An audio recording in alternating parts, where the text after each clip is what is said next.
I'm the person nobody wants to see walking toward their desk. I'm the chief ethics and compliance officer at a Series B tech startup outside Boston, which basically means I'm the designated adult in a daycare center run by toddlers in Patagonia vests. My job is to tell 20-something millionaires that no, you cannot expense a trip to Tulum as team building if the only team member you took was your mistress. I don't smoke. I don't drink before 6 p.m., and I treat the FCPA Foreign Corrupt Practices Act like scripture, but nothing prepared me for Nate. Nate was the founder's son. Robert, the founder, was a visionary in the way that cult leaders are visionaries, charismatic, delusional, and completely untethered from reality. He brought Nate on as the VP of Strategic Vision, a title that implies he does nothing but burn oxygen and cash. Nate was 26, had a degree in entrepreneurial leadership from a college that accepts checks instead of SAT scores, and wore loafers without socks in February. It started on a Tuesday. I was deep in the weeds of an internal audit regarding a vendor that didn't seem to exist outside of a P.O. box in the Cayman Islands when my phone buzzed. A LinkedIn notification. Nate R. wants to connect. Harmless, right? Except the message attached wasn't looking forward to working together. It was, hey honey, saw you in the break room. You got that strict librarian vibe that drives me crazy. Let's grab a drink and discuss compliance. He included the winky face. He actually included the winky face. I stared at the screen. I'm 45 years old. I have a mortgage, 2 degrees, and a patience reserve that was running on fumes. This kid was wearing a lanyard I authorized. My finger hovered over the ignore button. I didn't just ignore it. I blocked him. I don't mix business with pleasure, and I certainly don't mix my career with a trust fund baby who thinks sexual harassment is just assertive flirting. Quick side note before I tell you how this exploded. I'm dropping this whole saga here because my NDA has more holes in it than Nate's logic. If you want to see how a middle-aged woman dismantled a tech bro empire with a ballpoint pen, hit that upvote and subscribe button. Seriously, it fuels my caffeine addiction and lets me know you're listening. Okay, back to the disaster. The next morning was the all-hands meeting. The office was one of those industrial chic nightmares. Exposed brick, exposed ductwork, and exposed insecurities. We were gathered in the collaboration pit, sitting on beanbags that cost more than my first car. Robert was droning on about disrupting the paradigm, a phrase he used whenever we missed revenue targets. Nate was leaning against the wall, vaping something that smelled like cotton candy and entitlement. We need total synergy, Robert announced, looking around the room with manic intensity. We are a family. We connect. We share. Right, Nate? Nate pushed off the wall, his eyes locking onto me. He smirked. It was the smirk of a man who has never been told no without a lawyer present. Funny you say that, Dad, Nate said, his voice loud enough to cut through the hum of the HVAC. Some people here aren't really into the family vibe. I tried to reach out to Erin yesterday. You know, bridge the gap between strategy and compliance. She blocked me. The room went silent.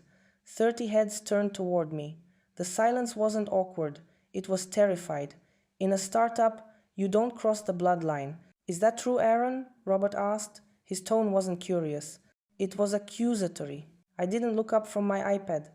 I keep my social media for professional contacts only, Robert. And my LinkedIn is for peers, not internal social calls. It's about culture, Aaron, Nate pressed, walking into the center of the circle. He looked like a shark in a slime-coated suit. If you can't connect with leadership, how can you trust leadership? It feels insubordinate. He let the word hang there. Insubordinate. In the corporate world, that's a loaded gun. I trust data, Nate, I said, finally meeting his eyes. Mine were cold, his were glassy. And the data suggests that we should focus on the Series C funding round closing next week, rather than my LinkedIn connections. Maybe your lack of connection is why you're so stiff, Nate laughed. A few sycophants giggled nervously. Maybe you need to loosen up, get with the program. Robert didn't correct him. He didn't stop him. He just watched me, disappointment etching lines into his face. I realized then that this wasn't about a friend request. This was a test of loyalty to the crown. And I had just committed treason by having boundaries. I went back to my desk, my heart hammering a slow, heavy rhythm against my ribs. I pulled up the Series C due diligence folder. I checked the signatory requirements. I knew they were going to come from me, but I also knew something they didn't. They thought I was just a barrier to their fun. They didn't realize I was the load-bearing wall holding up their entire glass house. I opened a fresh email draft. Subject: Documentation of interaction. N. Roberts. If they wanted a war, I'd bring the ammunition. But I had no idea that by Friday, I wouldn't just be fighting for my job.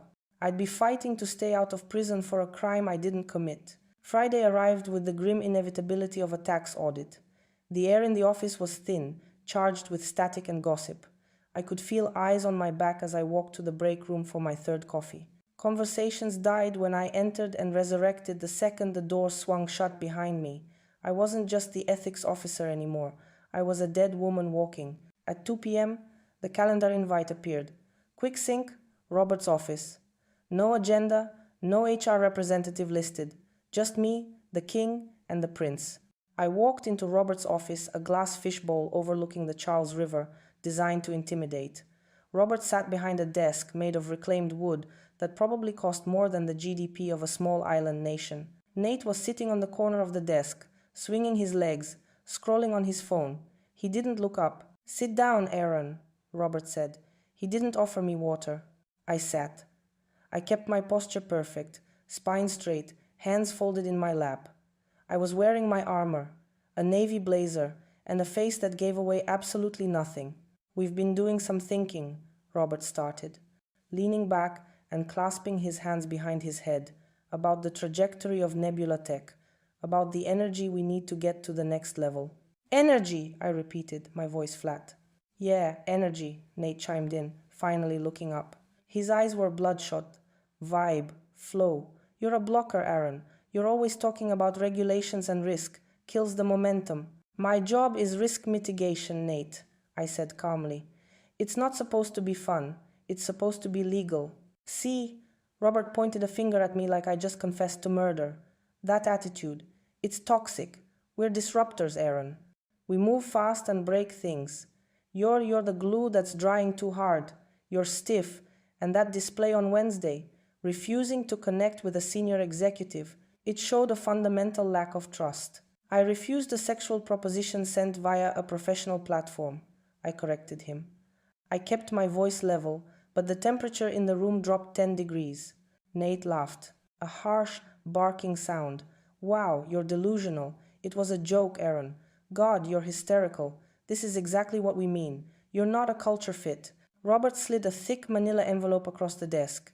"We're terminating your contract, effective immediately, for cause insubordination and creating a hostile work environment." For cause. That meant no severance, no unemployment. They were stripping me bare. "However," Robert continued, his voice taking on an oily sheen, "because we value your past contributions, we're willing to offer a transition package. 3 months' pay. All you have to do is sign this." He tapped a document on top of the pile. A standard NDA, or so it looked.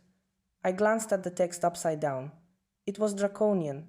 It barred me from speaking to investors, employees, or the press.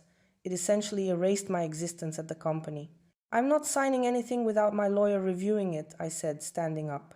"Take it or leave it," Nate sneered. "Walk out that door without signing, and you get 0. And we'll make sure every tech company in Boston knows you're difficult." I looked at Robert. He was weak, led by the nose by his idiot son. I looked at Nate. He was gloating, thinking he had won. And then it hit me. The date. Today was October 14th. The Series C funding round, a $50 million injection, led by the notoriously strict Archer Capital, was scheduled to close on October 20th, next Thursday. I knew the term sheet for Archer Capital better than I knew my own medical history. I had drafted the compliance section myself. Clause 14. B. Conditions precedent to closing. It stated in bold, unambiguous font that the company must have a designated Chief Ethics and Compliance Officer in place, and that specific officer must sign the Certificate of Good Standing and Ethical Compliance 48 hours prior to the wire transfer. And not just any officer. The term sheet explicitly named me, Aaron S. Current. If they fired me for cause today, they would be in breach of the term sheet by Monday. If they tried to replace me, they'd have to notify Archer Capital, triggering a reopening of due diligence, which would kill the deal. They didn't know. They hadn't read the fine print. They were too busy disrupting to read the contracts I wrote. A slow, cold smile spread inside my chest. It didn't reach my face. Okay, I said softly. Okay? Robert blinked. I accept my termination. I'll pack my things. What about the NDA? Nate demanded, holding out a pen. I'll think about it, I said. Right now, I'm just going to leave. You walk out, you get nothing, Nate yelled as I turned my back. We'll see, I whispered to the glass door. I went to my desk. I didn't pack everything, just my framed degree, my favorite plant, and most importantly, my hard drive containing the encrypted backups of every email Nate had ever sent. Security escorted me out 10 minutes later. As the heavy glass doors hissed shut behind me, cold Massachusetts air hit my face. It felt clean. I pulled out my phone. I didn't call a lawyer. I didn't call my husband. I opened my calendar and set a reminder for Wednesday, October 19th, the day the money is supposed to move. I got in my car, turned on the heated seats, and drove home in silence. They wanted me to be invisible. Fine. I'd vanish. And I'd take their $50 million with me. For the first time in 15 years, I didn't set an alarm on Monday morning. I woke up naturally at 7 a.m., the pale autumn light filtering through the blinds of my home office in Brookline. My house was silent, ordered, and sane, everything Nebula Tech was not. I made a pot of French press coffee, not the sludge from the office Keurig, and sat down at my personal laptop. I didn't log into Slack. I didn't check my work email, which was already deactivated, I assumed. I went ghost to the world. Aaron the Seco no longer existed, but Aaron the strategist was just clocking in. I pulled up the saved PDF of the Series C term sheet final draft V4 PDF. I scrolled past the valuation tables, past the equity splits, down to the boring, dense paragraphs at the end that visionaries like Robert skimmed over. There it was. Clause 14b. Company warrants that the position of Chief Ethics and Compliance Officer, SECO, shall be held by Aaron S. continuously through the closing date. The closing shall be contingent upon the receipt of a compliance certificate signed by the SECO, attesting to no material breaches of the company's anti-corruption policy. Any change in the SECO personnel within 30 days prior to closing must be approved in writing by the lead investor, Archer Capital. I took a sip of coffee. It tasted like victory. They hadn't just fired an employee. They had fired the ignition key to their engine. I spent the day gardening. I ripped out dead weeds with a vicious efficiency. Every time I yanked a root, I pictured Nate's smug face. By noon, my garden bed was pristine. Inside, my phone started buzzing. First, it was generic calls from the office, probably HR trying to get my parking pass back. I let them go to voicemail. Then texts from colleagues. Aaron, are you okay? Nate is walking around like he owns the place. They're saying you quit. What the fuck? I didn't reply. Silence is a weapon. If you don't feed the fire, they panic. By Tuesday, the narrative shifted. I checked LinkedIn from an anonymous burner account. Nate had posted a photo of himself in my old office. My plant was gone, replaced by a neon sign that said, "Hustle." His caption, "Sometimes you have to trim the fat to let the muscle grow. Big things coming this week. Number Series C. Number New Era.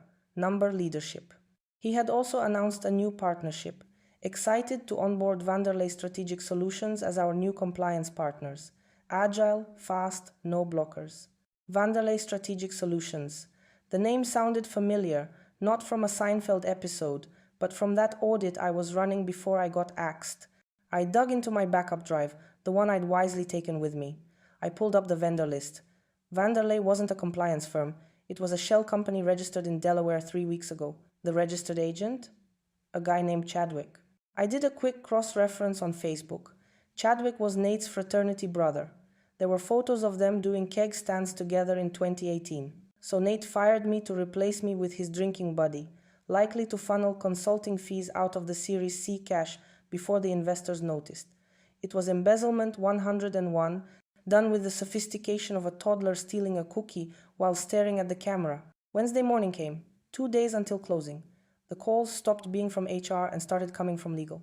Nebula Tech's general counsel, a spineless man named Greg, who wore bow ties to distract from his incompetence, called me 4 times in an hour. "Aaron, it's Greg. Pick up. We have a paperwork issue."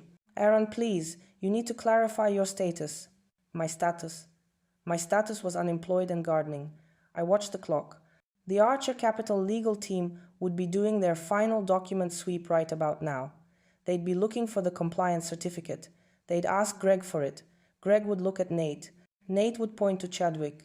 And Archer Capital would look at the term sheet, see my name, and ask the question that would bring the whole house of cards down. Where is Aaron? I poured a glass of Sauvignon Blanc. The sun was setting. The trap was set.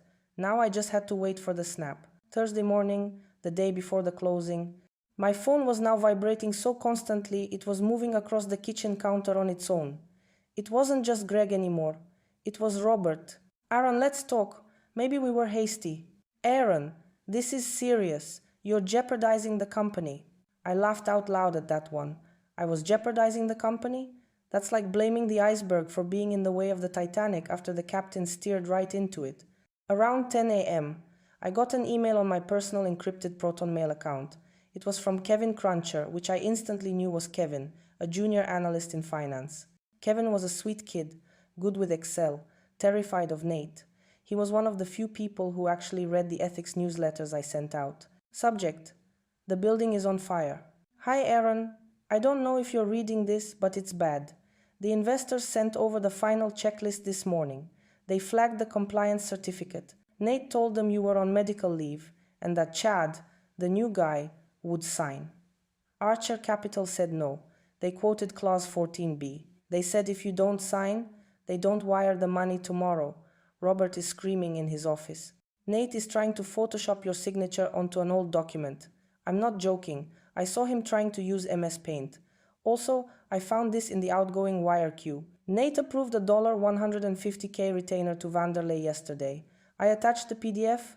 Please don't tell them I emailed you. Attached was a blurry screenshot of a wire transfer request.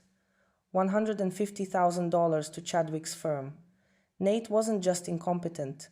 He was actively committing fraud while the investors were watching. He was trying to forge my signature. That crossed the line from civil suit to federal indictment. I picked up my phone not to call Robert, not to call Greg. I called the number on the business card I had kept in my Rolodex for 3 months. Archer Capital Legal Department. A crisp voice answered. This is Aaron S., I said, my voice steady as steel.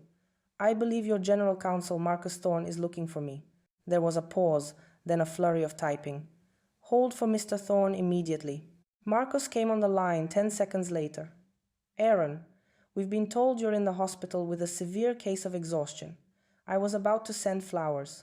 I'm currently gardening, Marcus, and the only thing exhausted is my patience for fraud. Interesting, Marcus said. His tone shifted from polite to predatory. Our term sheet requires your signature. Nebula is claiming you're unavailable, but technically still employed. I was terminated last Friday. For cause. No severance. I have the termination letter. Terminated. Marcus sounded like he just tasted bad milk. That's a material breach of the pre-closing conditions. And who is this Chadwick? That, I said, is a longer story. Meet me at Tate Bakery in Harvard Square in an hour. Bring a notary. I'm leaving now, Marcus said. I hung up. I went upstairs and changed. The gardening clothes came off. I put on my board meeting suit, charcoal gray, sharp lapels, killer heels. I grabbed the binder containing the termination letter, the printouts of Nate's harassment, and the fresh screenshot Kevin had sent me of the wire transfer. I wasn't going to the bakery to negotiate. I was going to hand Marcus the murder weapon and let him decide if he wanted to shoot the deal in the head. As I drove into Cambridge, I felt a strange calm. This wasn't about revenge anymore. It was about professional hygiene. I was scrubbing a stain out of the industry. I walked into the bakery. Marcus was there, looking impatient. He saw me, saw the binder, and stood up. Aaron, he said. Marcus, I replied, sliding into the booth. I hope you're hungry, because I'm about to serve you a very expensive problem. I opened the binder. The first page was the screenshot of Nate trying to wire $150K to his frat brother. Let's start with the embezzlement, I said. Then we can discuss my medical leave. Marcus put on his reading glasses. His face went pale. The shift had happened. The power wasn't in the boardroom anymore. It was at a small marble table, smelling of coffee and impending litigation. By 2 p.m. Thursday, the atmosphere inside Nebula Tech must have resembled a submarine taking on water. I wasn't there, but I could feel the pressure change in the air. I was back home sipping herbal tea when the nuclear email chain started. Marcus had clearly returned to his office and fired a warning shot across Robert's bow. My personal phone rang. It was Robert. I let it ring. It rang again. Robert, then Greg, the general counsel, then Robert again. Finally, a voicemail appeared. I played it on speaker. Aaron, it's Robert. Look, there's been a massive misunderstanding. Nate was overzealous. We never processed the termination paperwork. You're still an employee. I need you to hop on a Zoom with Archer Capital at 4 p.m. just to smooth things over. Call me back immediately. We never processed the paperwork. The lie was so lazy it was insulting. I had the signed letter in my hand. I didn't call back. At 3:30 p.m., Kevin texted me again. Dude, Robert is sweating through his shirt. He just yelled at HR to unfire you in the system. They're trying to reactivate your email. Nate is hiding in the server room. I logged into my Proton mail. Marcus had CC'd me on a formal notice sent to Nebula Tech's board. To Roberts, CEO. From Archer Capital Legal. Subject: Material breach, suspension of funding. Mr. Robert, it has come to our attention that the representations made regarding the employment status of the Chief Ethics Officer were false. Furthermore, we have received credible documentation regarding unauthorized vendor payments to entities associated with executive leadership. The Series C funding is hereby suspended indefinitely, pending a full compliance audit, unless Mrs. Aaron S. is personally present at the closing table tomorrow at 9 a.m. With full authority to sign the compliance certificate, we will be withdrawing our offer and alerting the SEC regarding the disclosure irregularities. Govern yourself accordingly. Boom. They didn't just want me back. They wanted me present, with full authority. Marcus had played his part perfectly. He didn't want the deal to die. They wanted the tech, but he wasn't going to give $50 million to a frat house fraudster. He was using me as the battering ram to force governance. At 4:15 p.m., my doorbell rang. I checked the security camera. It was Greg, the general counsel. He looked like he hadn't slept in a week. He was holding a bouquet of flowers, cheap bodega flowers. I opened the door, leaving the chain on. Aaron, Greg pleaded, peering through the crack. Please, you have to answer the phone. I'm not an employee, Greg. You fired me. It was a mistake. Robert didn't mean it. Nate went rogue. We're rescinding the termination. We'll give you a raise. Just we need you to sign the cert. I can't sign a certificate of ethical compliance, Greg, I said, my voice dripping with faux concern, because the company isn't compliant. Nate tried to embezzle 50 grand yesterday. If I sign that, I'm committing perjury. Greg's face crumbled. We'll fix it. We'll cancel the wire. We'll do whatever you want. Whatever I want? I asked. Yes, anything. Name your price. Just come to the closing. I looked at him. This was the moment I could ask for a bonus. I could ask for a corner office. I want Nate gone, I said. Greg blinked. What? I want Nate terminated for cause publicly, and I want full autonomy over the compliance budget and a clawback of all his unvested equity. Aaron, Robert will never fire his son. Then Robert will never get his $50 million, I said. And you can tell him that when the SEC knocks on the door, I'll be the one opening it. I closed the door in his face. The trap was tight. The only way out was for Robert to sacrifice his golden boy. It was biblical. It was tragic. It was absolutely necessary. I went back to the kitchen. I had one more thing to prepare.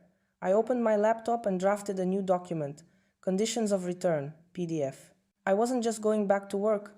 I was going back to rule. Thursday night was a long, dark vigil.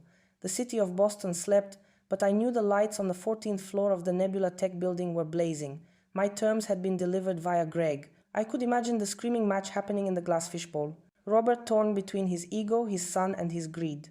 Nate, realizing that his vibes and hustle couldn't save him from a federal fraud statute. At 11:45 p.m., my phone lit up. Incoming call, Nate Roberts. I stared at it. The audacity, the sheer unmitigated gall. I debated ignoring it, but curiosity is a powerful drug. I wanted to hear the fear. I swiped green, but didn't speak. Aaron. His voice was cracked, high-pitched. The swagger was gone. He sounded like a child who had broken a vase. Aaron, are you there? I'm listening, I said. Look, I'm sorry. Okay? About the LinkedIn thing. It was a joke. I didn't mean to offend you. I'm not offended, Nate. I'm legally obligated to report you. Don't do this, he begged. My dad, he's going to kill me. He said if the deal falls through, he's cutting me off. I have payments, Aaron. I have a lease on the Tesla. You can't ruin my life over a misunderstanding. You ruined your own life when you tried to wire investor money to a shell company, I said coldly. That wasn't a misunderstanding. That was theft. I can pay it back. We canceled the wire. Just sign the paper, please. We can work this out. I'll stay out of your way. I promise. It's too late for promises, Nate. You're a liability. An ethics officer identifies liabilities and removes them. You bitch, he snapped, the fear turning instantly back to rage. You think you can dictate terms? My dad built this company. You're just a... I hung up. He hadn't changed. He was just scared. There is a difference between remorse and fear of consequences. Nate only felt the latter. 10 minutes later, a text from Robert. We accept. Be here at 8:30 a.m. 2 words. We accept. I didn't feel joy. I felt a heavy, cold satisfaction, resetting a broken bone. It hurts, but it's the only way to heal. I spent the rest of the night prepping. I printed 3 copies of the revised compliance certificate. I printed the termination agreement for Nathan Roberts. I printed a board resolution granting the SECO veto power over vendor contracts. I ironed my white shirt until it was crisp enough to cut glass. I polished my shoes. This wasn't a meeting. It was a coronation. I slept for 4 hours. When I woke up on Friday, the sky was gray and spitting snow. Early for October, but fitting. I drank my coffee black. I checked the mirror. The woman looking back wasn't the tired, harried compliance officer who blocked creeps on LinkedIn. She was a reaper in a blazer. I grabbed my briefcase. I grabbed my coat. I drove to the office. The security guard, old Mr. Henderson, looked surprised to see me. ID card isn't working, Miss Aaron, he said apologetically. Try it now, I said. He swiped it. The light turned green. Greg had reactivated me at 3 a.m. Welcome back, Henderson said, confused. Thanks, Hendo, I said. Keep the gate open. There's going to be an escort leaving shortly. I stepped into the elevator. I pressed 14. As the numbers climbed, I took a deep breath. Ding. The doors opened. The office was silent. Everyone was huddled in the kitchen, whispering. They looked up as I walked down the main corridor. The click-clack of my heels was the only sound in the room. I didn't look left or right. I walked straight to the boardroom. The glass walls were frosted now. Privacy mode engaged. I pushed the door open. Robert was there. Greg was there. The team from Archer Capital Marcus and 3 suits were there. And Nate's chair? It was empty. The air in the boardroom smelled of stale coffee and fierce sweat. Robert looked 10 years older than he had last week. His eyes were sunken. His tie was loosened. Greg was staring at the table like it was the most interesting mahogany he'd ever seen. Marcus, the Archer Capital lawyer, looked up. He gave me a barely perceptible nod. It wasn't friendly. Lawyers aren't friendly, but it was respectful. Game recognizing game. Miss S., Marcus said. We were concerned you wouldn't make it. Traffic was light, I said, placing my briefcase on the table.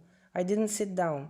I stood at the head of the table, opposite Robert. Aaron, Robert croaked. Glad you're feeling better. I feel fantastic, Robert, I said. Now, before we proceed with the Series C closing documents, we have some internal housekeeping to finalize. I opened my briefcase and slid a document toward Robert. What is this? Robert asked, though he knew.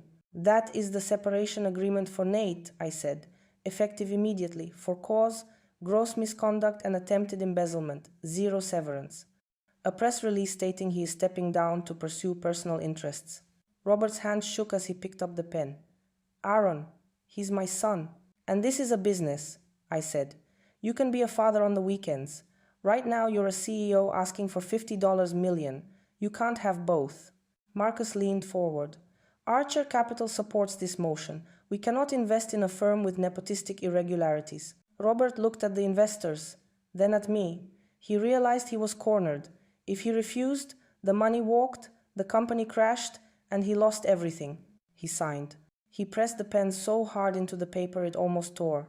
Done, he whispered. One more thing, I said.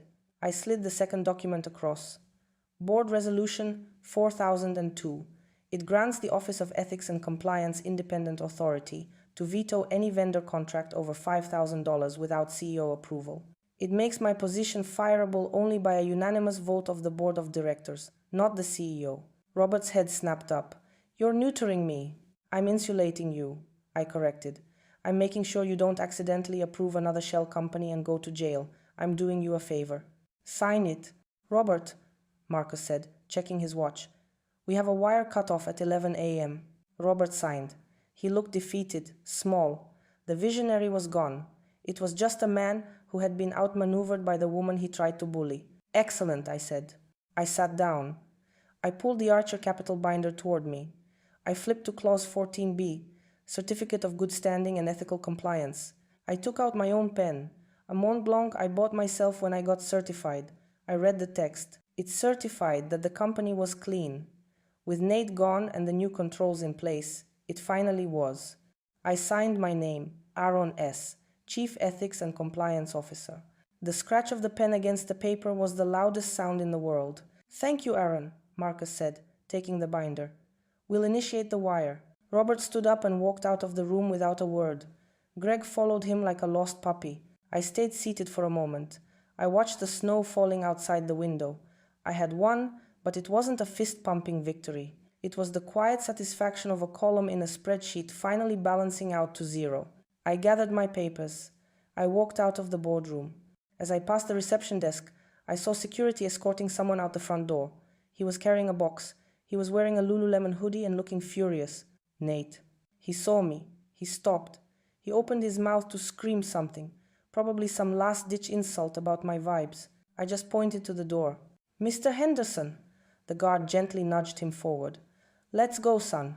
Nate vanished into the revolving door. I took a deep breath. The office air, usually recycled and stale, felt breathable for the first time in years. The wire hit the account at 11:05 a.m., $50 million. Usually, when funding closes, there's champagne, there are high fives, someone plays All I Do Is Win on a Bluetooth speaker. This time the office was library quiet. Robert had locked himself in his office with the blinds drawn. The Hustle neon sign in Nate's old office had been unplugged. I went back to my desk. My plant was gone. Nate had probably thrown it out, but my chair was there. I sat down and logged in. First email, HR notification, Nathan Roberts terminated. Second email, Compliance Authority update, all staff. I saw Kevin, the analyst, peeking over his cubicle wall. He looked terrified and awestruck. I waved him over. Is it true? He whispered, standing at the entrance of my cubicle like I was a mafia don. Is Nate really gone? He's gone, Kevin, I said. And the Vanderlei payments? Cancelled. I flagged them as fraudulent. Like you said, he breathed. Good. You're getting a promotion? I need a director of internal audit. You start Monday. Kevin's jaw dropped. Really? Yes. We have a lot of work to do. Nate was lazy, but he was prolific. I want to audit every expense report from the last 18 months. If anyone bought so much as a pack of gum that wasn't business related, I want to know. On it, Kevin said, straightening up. He looked like a soldier who finally found a general worth following. At 3 p.m., Robert finally emerged. He walked to my desk. He didn't look angry anymore. He looked haunted. You played a hard game, Aaron, he said quietly. I didn't play a game, Robert. I did my job. You were playing a game. I just enforced the rules. Nate is in a bad place. He's calling me non-stop. He's an adult, I said, not looking up from my screen. He'll figure it out. Or he won't. That's not a company problem. You have a lot of power now, Robert said, eyeing the board resolution on my desk. Don't think I won't be watching you. I count on it, I said, meeting his gaze. That's how compliance works. Everyone watches everyone. That's how we stay safe. He lingered for a moment, looking for a weakness, a crack in the armor. He found none. He walked away. I spent the rest of the afternoon dismantling Nate's legacy. I canceled the subscriptions to the energy drink supply. I revoked the corporate Uber accounts for 5 of his consultants. I rewrote the social media policy to explicitly forbid unwanted connection requests. It wasn't glamorous work. It was janitorial. Someone had to sweep up the broken glass. By 6 p.m., the office was empty. The bros were gone. probably at a bar, complaining about how the vibe had shifted. The workers, the engineers, the support staff had left quietly, looking relieved. I was the last one there. I walked into Nate's old office. It was empty now, stripped of his personality. I plugged the hustle sign back in just to see it light up. It flickered pink. It looked tacky. I pulled the plug out of the wall. I picked up the sign and dropped it into the recycling bin. Ethics, I said to the empty room. That's the new hustle. I walked out of the building at 6:30 p.m. The snow had stopped, but the ground was dusted white. The air was biting cold, the kind that wakes you up. My phone buzzed. I checked it. It wasn't Nate. It wasn't Robert. It was a notification from LinkedIn. New connection request? Marcus Thorne, General Counsel at Archer Capital. The message read, "Impressive work today. If you ever get tired of babysitting, give us a call. We need people who know how to use a sword." I smiled. I accepted the connection. I walked to my car. As I unlocked the door, I looked back at the Nebula Tech building. The lights were on. The money was in the bank. The people inside would get their paychecks. The product would ship. Most of them would never know how close they came to the cliff. They wouldn't know that their jobs were saved because a middle-aged woman refused to be bullied by a failed son in loafers. And that was fine. I didn't need their applause. I needed their compliance. I got into my car. I checked my blocked list one last time. Nate Roberts, still there, still blocked. I thought about the prompt that started this whole mess. You got that strict librarian vibe? He was right about one thing. I am strict. And, like a librarian, I just charged him the ultimate late fee. I started the engine. I put on some classic rock. Tom Petty. I won't back down. A cliché maybe, but I earned it. I drove home to my quiet house, my weed-free garden, and my husband, who knows better than to ask me to connect on LinkedIn. So to anyone out there dealing with a toxic boss, a nepotism hire, or a partner who thinks they can gaslight you into submission, document everything, read the fine print, and never ever sign the NDA until you've burned their house down with it. Aaron, Siko, signing off. Real power doesn't announce itself with shouts or threats. Aaron showed us that quiet competence and unshakable integrity ultimately hold the real keys. You can try to fire the messenger, but the truth always finds its way to the top. Never underestimate someone who plays the long game with principles. Appreciate you all for sticking through this one.